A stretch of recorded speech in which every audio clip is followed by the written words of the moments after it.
இலங்கை வம்சாவளியைச் சேர்ந்த சாவிந்திரி ஃபெரேரா என்ற பெண் ஆஸ்திரேலியாவில் நடந்த சமையல் போட்டியொன்றில் இலங்கையின் பாரம்பரிய உணவான பாற்சோற்றை சமைத்து சர்வதேசத்தின் கவனத்தை ஈர்த்துள்ளார். இலங்கையின் பாரம்பரிய காலை உணவான பாற்சோற்றை உண்ட நடுவர்கள் சாவிந்திரி ஃபெரேராவை வெகுவாக பாராட்டினர். அதன்போது நடுவர்களில் ஒருவர் இது ஒரு ஓவியம் போன்றது என்று கூறினார். இதன் மூலம் இலங்கை பாரம்பரியத்தை சர்வதேச அரங்கிற்கு எடுத்துச் சென்றதற்காக சமூக வலைத்தளங்களில் பலரும் சாவிந்திரியை பாராட்டி வருகின்றனர்.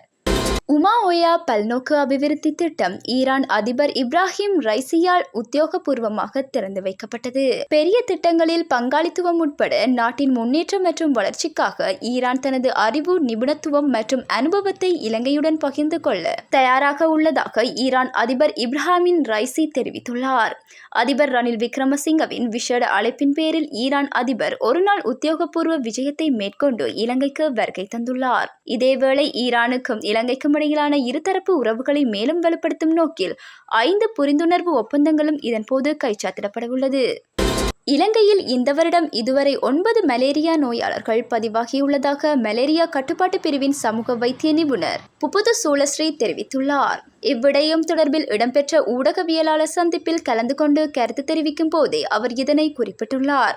மேலும் ஆப்பிரிக்கா நாடுகளுக்கு விஜயம் செய்து நாடு திரும்பியவர்களின் மத்தியிலேயே அதிகளவான மலேரியா நோயாளர்கள் பதிவாகியுள்ளதாக சுட்டிக்காட்டினார். இலங்கையில் இறுதியாக 2012ஆம் ஆண்டு மலேரியா நோய் பதிவாகியிருந்த போதிலும் 2023ஆம் ஆண்டு 62 மலேரியா நோயாளர்கள் அடையாளம் காணப்பட்டதாக சமூக மருத்துவ நிபுணர் புபுது சூலஸ்ரீ குறிப்பிட்டுள்ளார். அந்த நோயாளர்களில் பெரும்பான்மையானவர்கள் அமைதி காக்கும் கடமைகளுக்கு சென்ற இராணுவத்தினர் மற்றும் இரத்தின கற்கள் வர்த்தகம் செய்ய சென்றவர்கள் என அவர் மேலும் தெரிவித்துள்ளார்.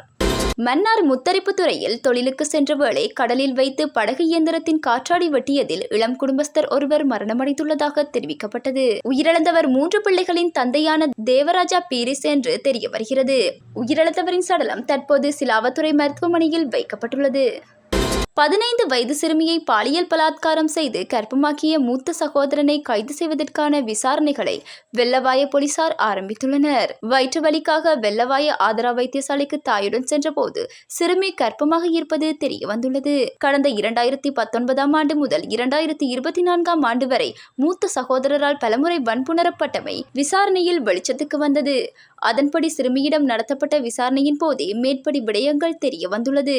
அத்தோடு தனது தந்தை மற்றும் தம்பியும் தன்னை பாலியல் பலாத்காரம் செய்ததாக பாதிக்கப்பட்ட சிறுமி கூறியுள்ளார். இந்நிலையில் பாதிக்கப்பட்ட சிறுமியின் வாக்குமூலத்தின் அடிப்படையில் சந்தேக நபர்களை கைது செய்யும் நடவடிக்கையில் வெள்ளவாய போலீசார் ஈடுபட்டுள்ளனர்.